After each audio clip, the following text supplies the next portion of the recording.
There were three people in the marriage, me, my husband, and my mother, and I can tell you who got the most say. Mom, I've got to leave home. I'm leaving the practice. I was leveled with a paralyzing depression. Are you struggling with an over-involved, controlling, or a narcissistic mother? Well, to talk about these difficult dynamics, Katherine Fabrizio, author of The Good Daughter Syndrome, joins me to get into this very timely topic.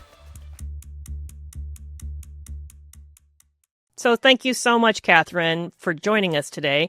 You have a new book out called The Good Daughter Syndrome, and I really enjoyed it. It was an amazing read. Thank you. Tell me, how did you get interested in talking about and writing about this subject? Well, to answer that question, we'd have to time travel probably 35 years ago. I had just finished my graduate degree and finished my clinical internship, setting up in private practice, married a nice man and had two beautiful children, and started in practice with my psychologist mother. And I was leveled with a paralyzing depression, which really confused me because I thought I had everything that I wanted. So I didn't understand it. So like a good therapist, I got into psychotherapy and discovered my mother and I were very close. We were two peas in a pod, but like I like to say, but only one pea was in charge. She thought she knew best. We both thought she knew best what I should do and how I should do it. There were three people in the marriage, me, my husband, and my mother, and I can tell you who got the most say. She did. She weighed in on everything in my life. And we both thought there was nothing wrong with that at the time. At the time, there was no such concept as boundaries. That wasn't a thing. People just saw, oh, mother-daughter practice. That's wonderful. And so I got into psychotherapy and I learned that this suppressed anger was really taking a toll on me. I didn't know what I thought about anything, but I could tell in a nanosecond if she was okay and if she was okay with me. And that had kind of always been the case. So I'll never forget the day that I walked into the office that we shared, and with my heart in my throat, I said, Mom, I've got to leave home. I'm leaving the practice. And she didn't like it. I knew it would break her heart because a mother-daughter practice had been her dream, but I knew staying would break me. So I left, and I would like to say, it was a Hollywood moment and the skies opened up and everything went smoothly. It had this separation, the boundaries had to be renegotiated over and over again, but I got better at it.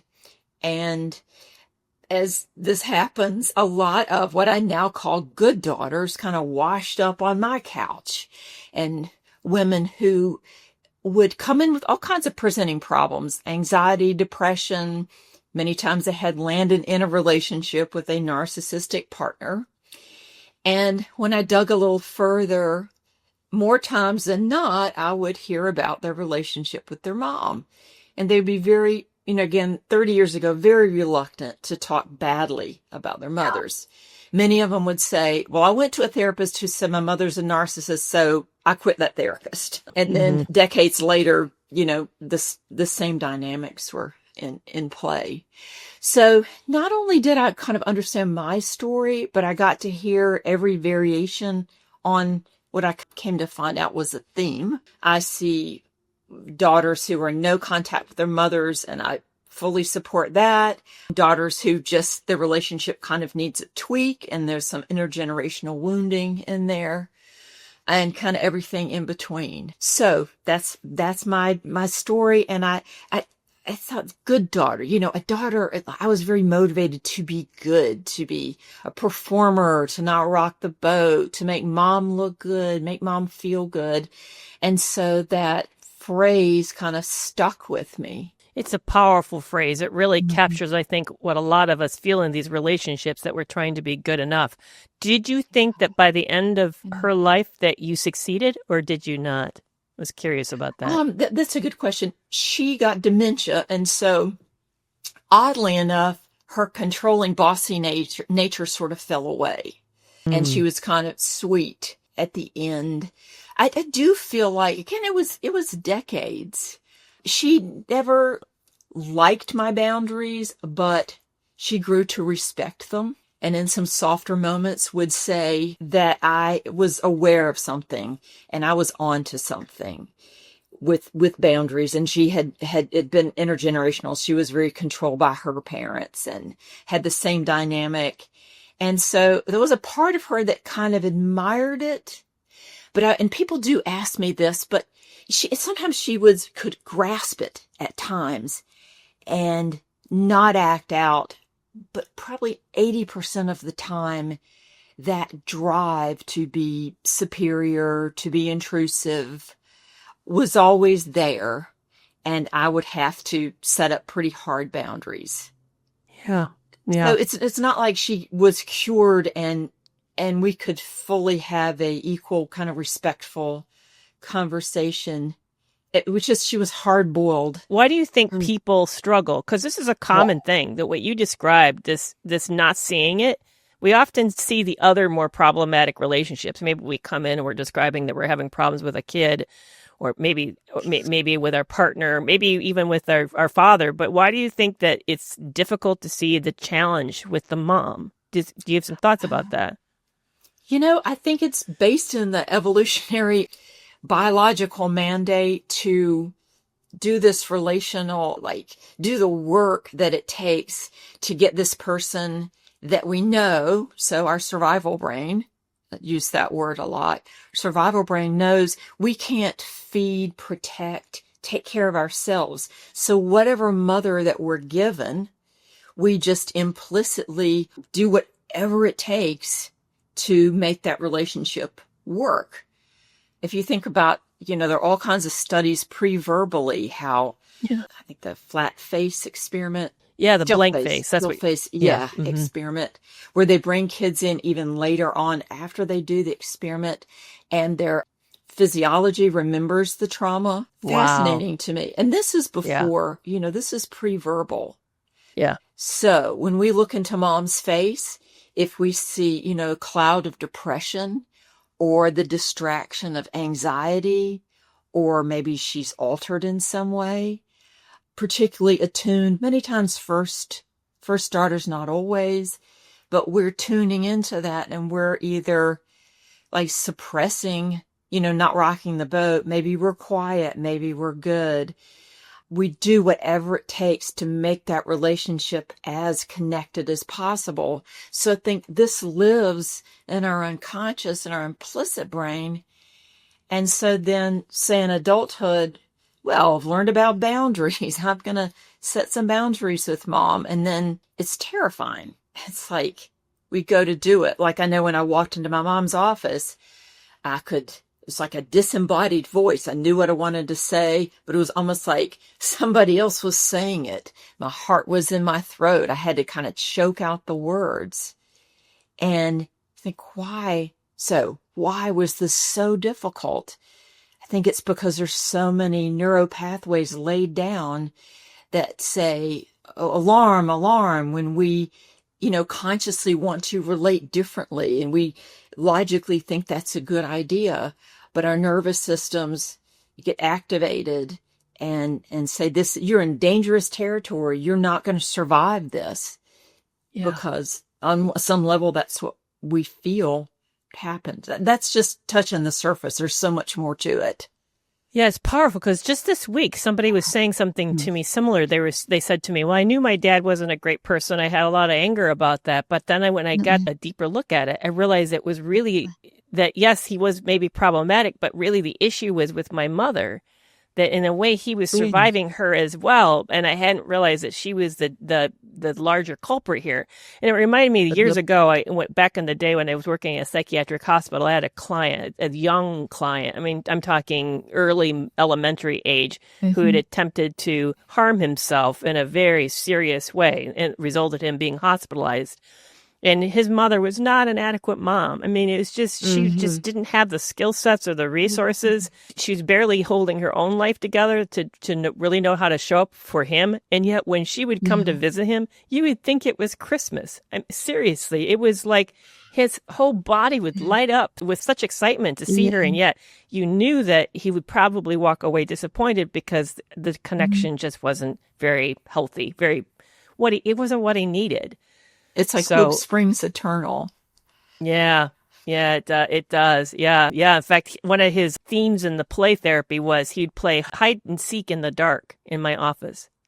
Oh, wow. Isn't that powerful? He find me when you, and literally my office would go pitch black because it had no windows in it. So it was dark. It could. And he would play hide and seek in the dark and want me to find him.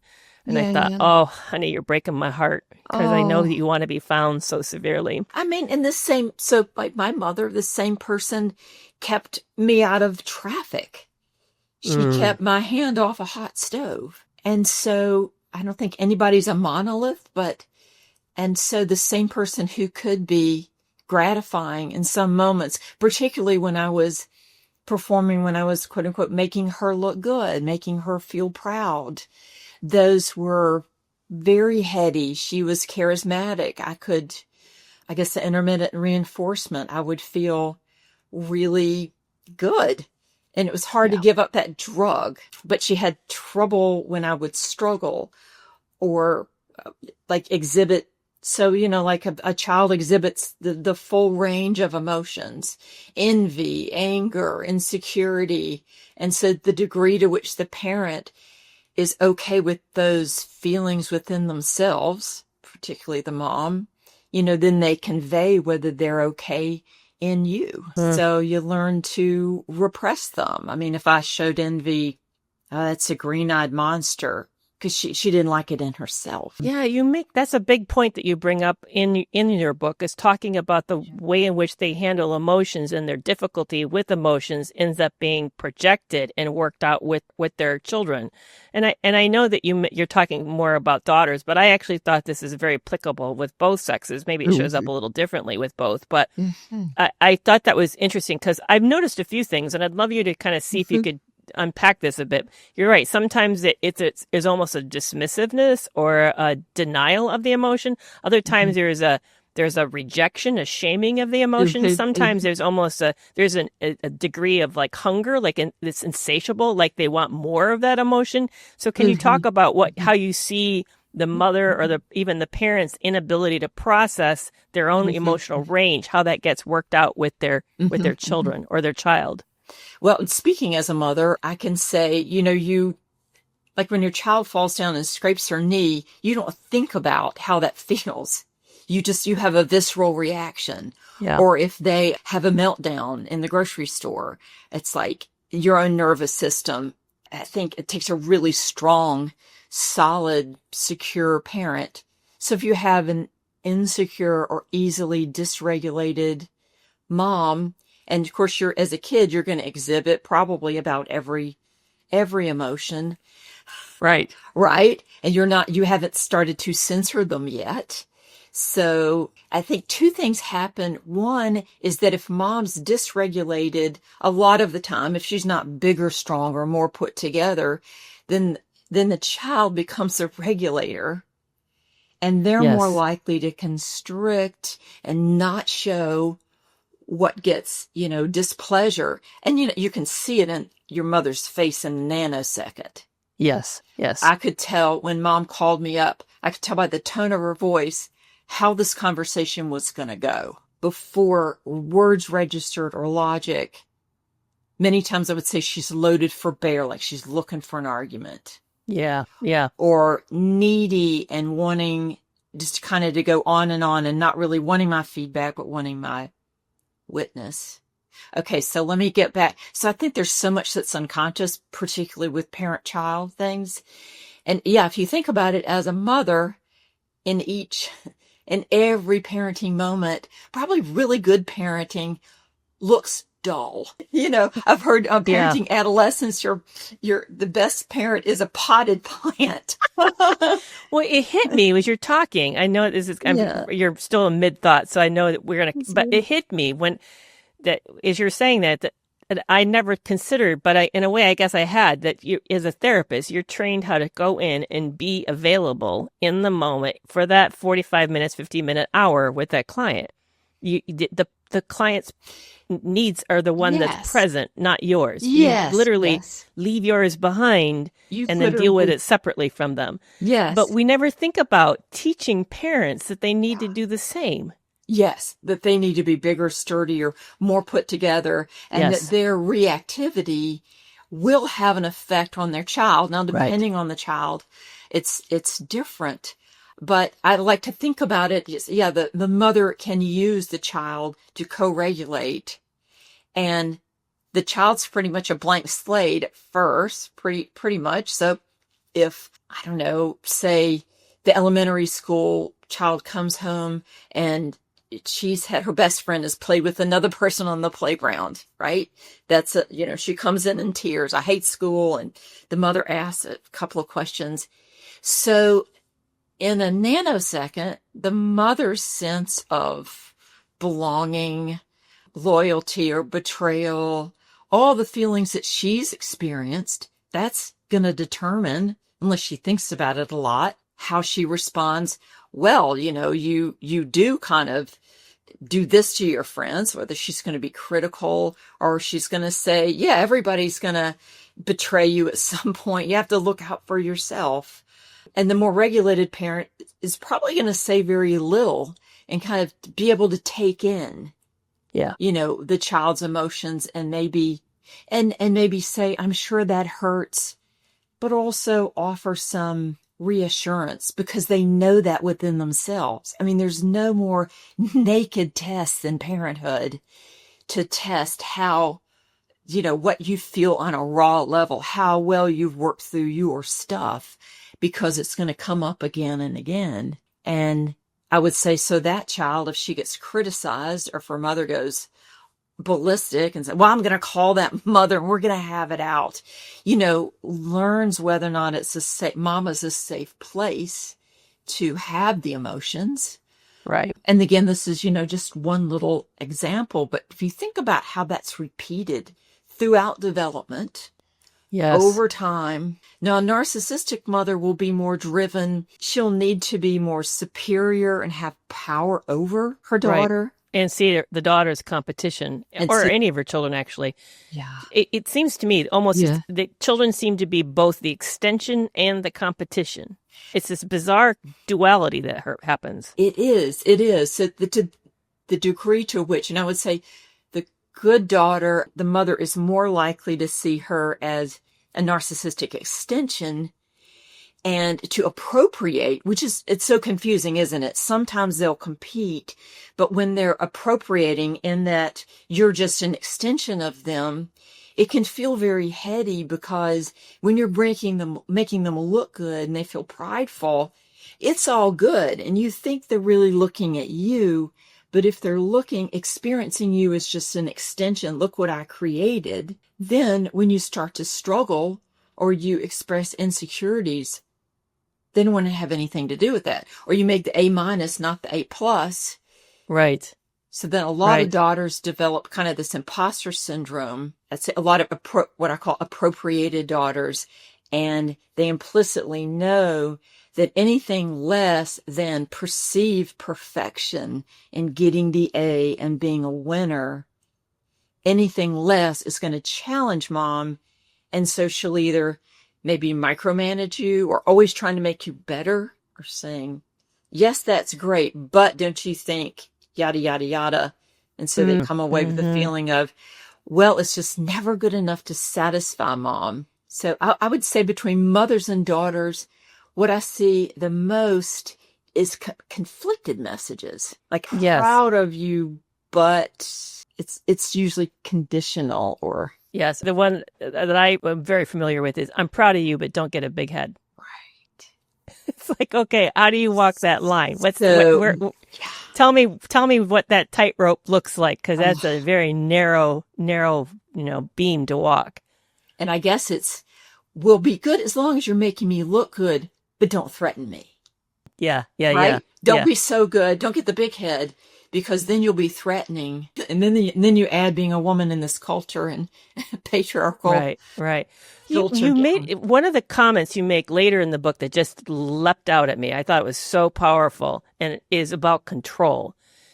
Because I know the healing part comes, we spend a lot of time, and I'm sure you've seen this, where clients come in, or we really want our parent or mom to change. And inadvertently, we don't realize that we're trying to exert control over them. Well, they're also trying to exert control over you. And when I read that, I just thought, yeah, exactly. That's what happens. Because also, I can say what I used to do. I would write epic emails. I would spend entire weekends crafting my argument. And looking back, which of course, always fell flat.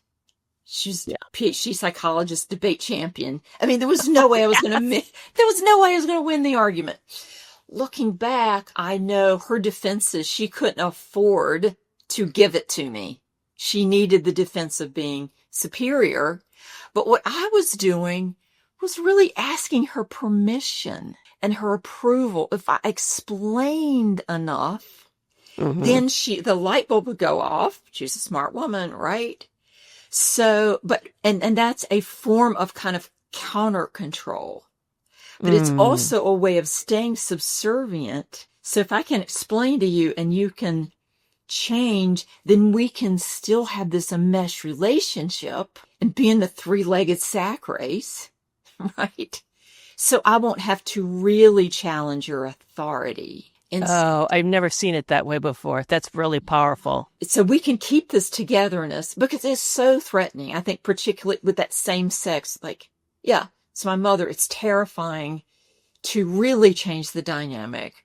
What I finally learned is that I needed to make decisions that were right for me and to inform her. And what lots of good daughters don't know is that they have so much more power than they know they do. That you don't have to bring mom over to your side if there's any reasonable part in her.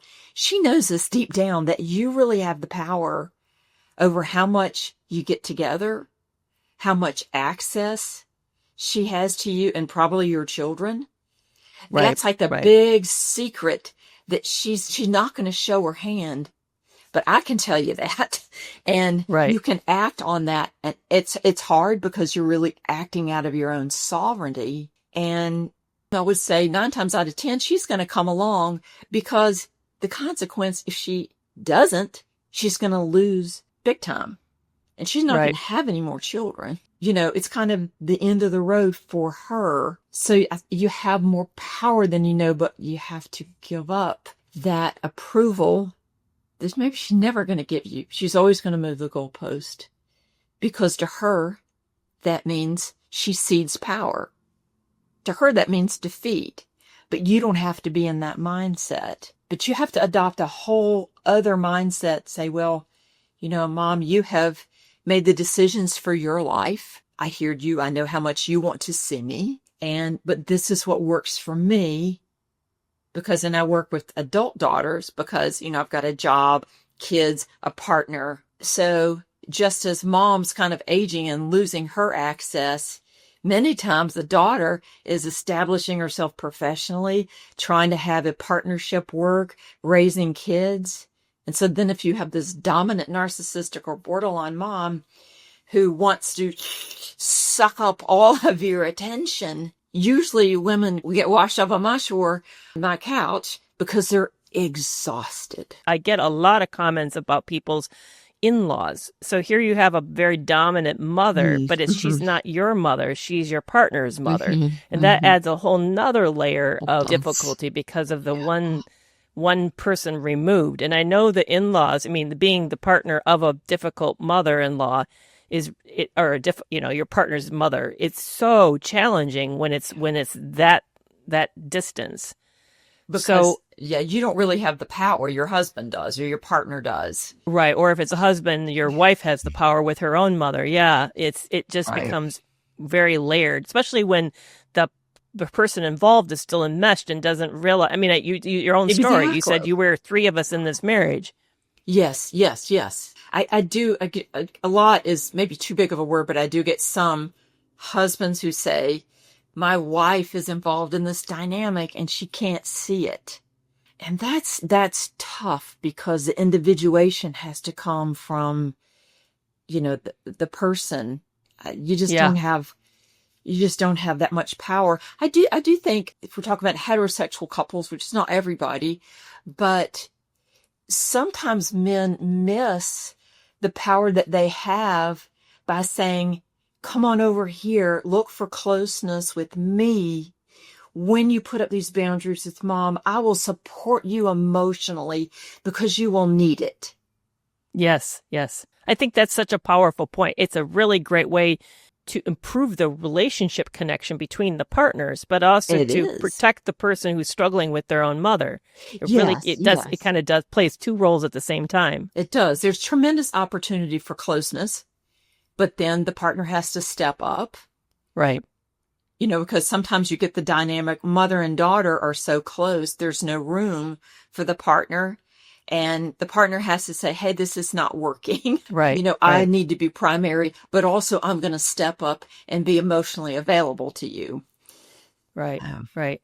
Well, I could tell we could go for another hour. There's so much to say about this topic, but we are also really running out of time. So I'd love to jump over the podcast extra and talk about something we touched on but didn't follow through. And that is when you are setting those limits with your mom and you're acknowledging the fact that you're letting go of her as mother in a way, this hope that you have of a better mothering experience.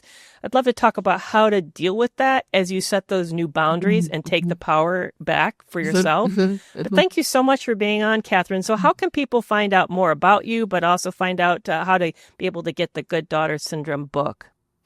If the phrase, the Good Daughter Syndrome, speaks to you, Google that phrase and then put the word quiz after it. You can take my quiz. That will kind of put some more meat on these bones, determine, broadly whether or not you are suffering or struggling with this. And then I'll send you an email, and my book is The Good Daughter Syndrome. You can say book. Pretty easy to find. I'm Katherine Fabrizio, but you can forget that and just remember the phrase. I appreciate that. And I'll make sure to put where to get the book, the quiz that you just mentioned, as well as your website. I'll make sure to include that in the show notes. So thank you so much for today. It was a rich conversation. I really deeply appreciate it. For all the work that you do. Well, that's a wrap for this week's episode. Are you following me on TikTok, Facebook, Instagram, and YouTube? You can find me at Carrie McAvoy, PhD. Or you can learn more about me and my resources, such as the Toxic Free Relationship Club, at carriemcavoyphd.com. And I'll see you back here next week.